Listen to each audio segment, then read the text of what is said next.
तो सदगुरु रविदास जी महाराज के गुरु घर में मत्था टेका और उसका क्या सिला मुझे मिला और उनमें कितनी शक्ति है उसका उदाहरण चंद्रशेखर आजाद आपके सामने खड़ा। आप लोग डरना बंद कर दो और इधर को जाना बंद कर दो, अपने गुरु घरों में जाओ, सब कुछ ठीक हो जाएगा। ये अच्छे लोग नहीं है जो डिस्टर्ब कर रहे हैं। सत्संग की गरिमा को बना के रखो। हमने अनुशासन में रहना सिखाया है, अनुशासन में रहो। आज भी मेरे याद है जब भी कहीं सत्संग होता था सदगुरु समनदास जी महाराज मुझे फोन करके ये भी नहीं पूछते थे कि मैं कहाँ हूं, मैं दुनिया के किसी कोने में हूं, देश के किसी कोने में आदेश देते थे, भाई परसों सत्संग आ जाइए। और मैं कहता था महाराज जी पहुंच जाऊंगा। ऐसी उनकी कृपा थी कि अपने आप सारी व्यवस्था हो जाती थी और मैं सत्संग के टाइम पे सत्संग में पहुंच जाता था। हमारे तमाम जो जिम्मेदार लोग हैं वो जानते होंगे, मैंने बहुत सारे सत्संग हजार किलोमीटर की दूर से आके पूरे किए, क्योंकि उनका आशीर्वाद जब कोई कहता था, जब वो गुरु गद्दी में बैठते थे कि इनके सर पे हाथ रख दो, तो गुरु जी गुस्सा होकर कहते थे कि हाथ क्या, मेरा पूरा आशीर्वाद इसके साथ, और ये एक दिन पूरी दुनिया में समाज का नाम रोशन करेगा। इतनी जोर से चिल्ला के वो कहते थे। और जिस दिन वो इस दुनिया से गए, पूर्ण हुए, ऐसा लगा कि सब कुछ रुक गया हो। लेकिन मैं धन्यवाद दूंगा इस गुरु गद्दी पर नसीब जो महाराज गोवर्धन दास जी है और उनके सहयोगी ने भी इस मिशन को फिर से खड़ा कर रखा है। मैं उनके चरणों में भी नमन करता हूं। मेरा आपसे कहना है, महाराज की मेरा आपसे यह कहना है, सदगुरु रविदास जी महाराज कोई साधारण गुरु नहीं थे। उन्होंने जो कहा दुनिया में उसकी कोई तोड़ नहीं है। 600 साल पहले वो जो कह के गए, जो दर्शन उन्होंने दिया, विरोधियों ने उस दर्शन को दुनिया के बीच जाने नहीं दिया। अगर उनके विचार दुनिया के बीच चले जाते, क्योंकि दुनिया में व्यक्ति राज नहीं करता, विचार राज करता है, और जो विचारों से जुड़ जाता है उन्हीं का राज आ जाता है। जब तमाम तरफ राजा महाराजा राज करते थे, 600 साल पहले उन्होंने ऐसा चाहूं राज में जहां मिले सबन्नु अन्न और छोटे बड़े सब संग से रविदास रहे प्रसन्न।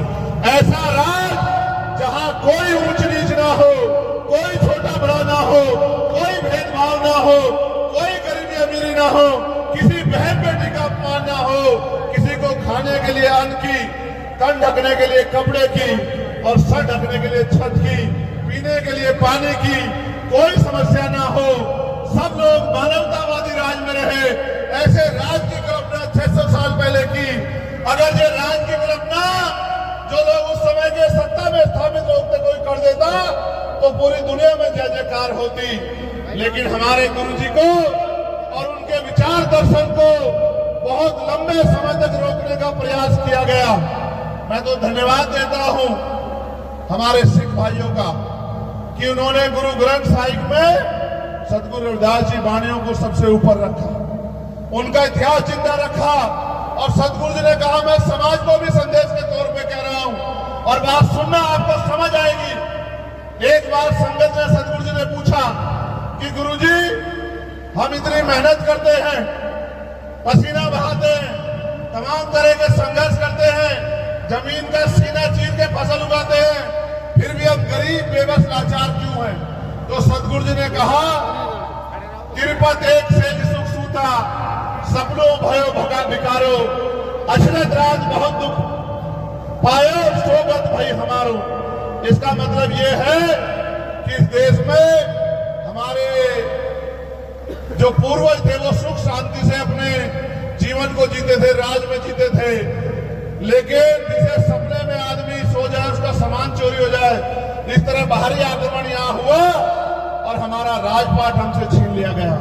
जिनका राजपाट इस देश में होता था, आज बुरी बात है, मुझे संतों के बीच में कहना पड़ रहा है कि आज उनकी बच्चियों पे भी जुल्म जाति की जाती है, मूछे रखने पे, पगड़ी पहनने पे उनके साथ जुल्म किया जाता है, यहाँ तक कि घोड़ी पे बैठने पे भी जुल्म किया जाता है। इसका कारण यह है कि अगर आप अपने गुरुओं की बात में नहीं चलोगे, संतों की बात में पहरा नहीं दोगे, तो फिर आपकी तरक्की नहीं हो सकती।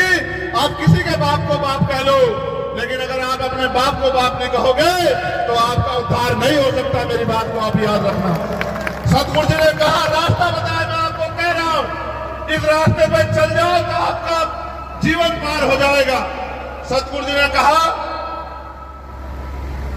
कि रविदास मानुष करी बसन्नु, सुकर है दो ठाव, एक सु स्वराज माही दूसर मरगट गाओ।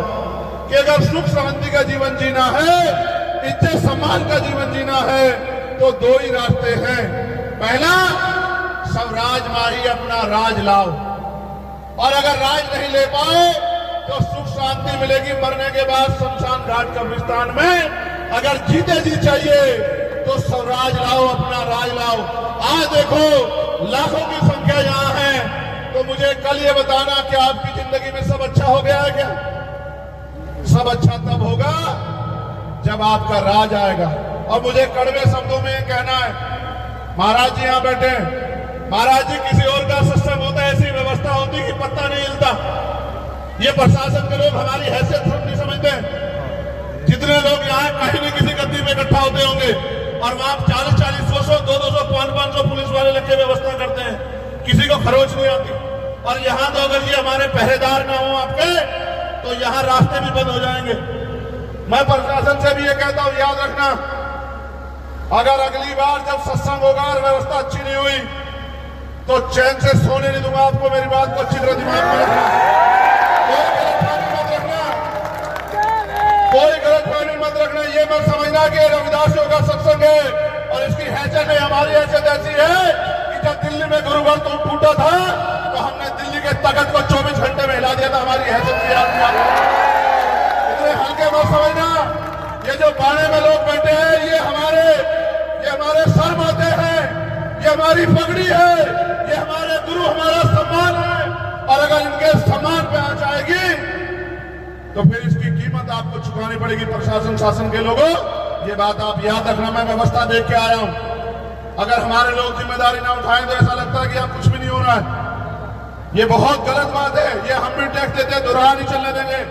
अगली बार सत्संग होगा तो व्यवस्था ऐसी होगी जैसी दूसरे लोगों के लिए होती है। और हमें किसे बुराई नहीं, उनके लिए और अच्छी करो। लेकिन हमारी माँ बहनें सड़कों पे परेशान हो रही है, पानी में तमाम परेशानियां, रास्तों पे ये रास्ते भी नहीं बने। ये हमारी गुरु गद्दी है, इसका इतना मान है कि चाहे तो सत्ता को इधर पलट दे और चाहे सत्ता को इधर पलट दे। आप जानते नहीं हमारी गुरु गद्दी की ताकत को। मैं आपको एक जानकारी और देता हूं। जब तक इस देश में जिस दर्शन की बात मैंने की, जब तक बेगमपुरा दर्शन नहीं आएगा, इस बात को समझना, बेगमपुरा शहर बसाओ, बेगमपुरा शहर बसाओ। सतगुरु जी ने कहा, बेगम का मतलब है बिना गम का राज, जिस राज में किसी की जिंदगी में कोई गम ना हो। जब तक बेगमपुरा नहीं बसेगा, भारत की तकदीर बदलने वाली नहीं है। और बेगमपुरा दर्शन को इसलिए छिपाया गया, इसलिए दबाया गया कि लोग बेगमपुरा दर्शन से ना जुड़ जाए। फिर भी हमारे संतों की वाणियों ने बहुत लोगों को जोड़ लिया है। मैं आपको कहता हूं, बेगमपुरा क्या है और बेगमपुरा राज आने से क्या आएगा, इस बेगमपुरा का प्रचार करने के लिए हम लोग जुलाई के बाद अगस्त महीने से यात्रा शुरू कर रहे हैं। मानवतावादी बेगमपुरा जागृति यात्रा, और पूरे प्रदेश में लेके जाएंगे जब तक बेगमपुरा शहर नहीं बसता। क्योंकि बेगमपुरा मेरा सपना नहीं है, बेगमपुरा सतगुरु रविदास महाराज जी का सपना है, हमारे कुल गुरु का सपना है, हमारी अस्मिता का, सम्मान का सपना है। और अगर किसी सपने को उनकी औलादें पूरी नहीं करती, वो औलादें अच्छी नहीं हो सकती है। मैं वचन देके कहता हूं इस मिट्टी पे कि जब तक मेरा जीवन है, मैं पूरी ताकत लगाऊंगा कि बेगमपुरा राज आ जाए, बेगमपुरा शहर बच जाए, बेगमपुरा बिना गम का राज आ जाए, सतगुरु जी की इच्छा पूरी हो जाए। एक उनका खून, उनका बेटा होने के नाते बेगमपुरा राज लाने के लिए हम लोग पूरी मेहनत करेंगे। इसलिए समाज को दर्शन से जागरूक करने का काम करेंगे। और मैं फिर कह रहा हूं, नेता तो समाज ने बनाया हूं, लेकिन समाज का खून हूं। मेरे खून का एक कतरा कतरा आपकी इज्जत के काम आएगा। आप पे उठने वाली हर लाठी के लिए भाले चंद्रशेखर आजाद, इस बात का वचन इस गुरु गद्दी से आप लोगों को दे रहा हूं। मैंने सुख सुविधा के लिए रास्ता नहीं अपनाया। जैसे संतों ने बाणा समाज को दिशा दिखाने के लिए पहना है, उसलिए मैंने बाणा समाज को सही दिशा दिखाने के लिए पहना है। मैंने 16-16 महीने जेल काटी, आप जानते हो। 16-16 महीने मैंने दिल्ली में गुरुघर टूटने में 96 लोगों ने 66 दिन तक जेल काटी, 250 लाठियां खाई। इतना जुल्म था, मेरे पैरों के नखून खींच ले गए, मेरी रीढ़ की हड्डी तोड़ दी कि मैं घबराया नहीं कभी, क्योंकि मेरे सदगुरु महाराज का हाथ मेरे ऊपर था। और आप जानते हो 4 गोली चलाई गई मेरे ऊपर, 1 साल नहीं हुआ, यही महीना था, 4 गोली चलाई गई। और जो डरते हैं इधर उधर जाते हैं, देखो सदगुरु रविदास जी महाराज का आशीर्वाद था कि आपका ये लाल जिंदा 4 गोली भी इसका कुछ नहीं बिगाड़ पाई।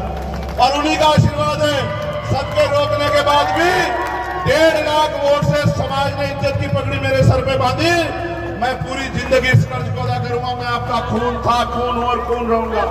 और मैं वचन देता हूं गुरु गद्दी में बैठे हमारे गुरुओं को, सभी संतों को, कि जब जब आपको मेरी जरूरत पड़ेगी बिना बुलाए आपकी सेवा में हाजिर मिलूंगा। और अगली बार 1 महीने पहले इस व्यवस्था को मैं खुद देखूंगा। मैं देखूंगा शासन प्रशासन कैसे हमारे मान सम्मान के साथ खिलवाड़ करता है। अब तो आपने मुझे ताकत दे रखी है, अगर मैं 1 घंटे को बैठ जाऊं तो यही सारे अधिकारी नाचते फिरेंगे। अगर मैं सत्संग की गरिमा को नहीं समझता तो आज दिखाता इनको कि चंद्रशेखर आजाद क्या कर सकता है। मैं बहुत बहुत धन्यवाद दूंगा। और मैं पुणे संघर्ष से अपील करूंगा कि अपने गुरुओं की वाणियों पे चलो। ये जो नशा इसको छोड़ो, ये जो कुरीतियां बुराइयां इनको छोड़ो, अंधविश्वास पाखंडवाद को छोड़ो। और ये जो दहेज प्रथा समाज में खड़ी हो गई है, जो कामयाब होते हैं दहेज दहेज दहेज, इसको भी छोड़ो, आपका भला हो जाएगा। और हेलमेट लगाया करो जब आप चला करो, अपनी जिंदगी की रक्षा करो। और नशे से अपने परिवार को दूर रखो। और ये तभी दूर सतगुरु जी ने समझदार जी कितने परिवार पार तारे, लाखों परिवारों को छुटकारा दिलाया। आप भी अपने बच्चों को समझाओ, तभी समाज आगे बढ़ेगा। बहुत बहुत धन्यवाद। एक जोर से जयकारा लगा दो मेरे साथ। बोलिए परम संत सतगुरु समझदार महाराज जी की, अमर ज्योति ज्ञान महात्मा ज्ञान भिक्षुदास जी की।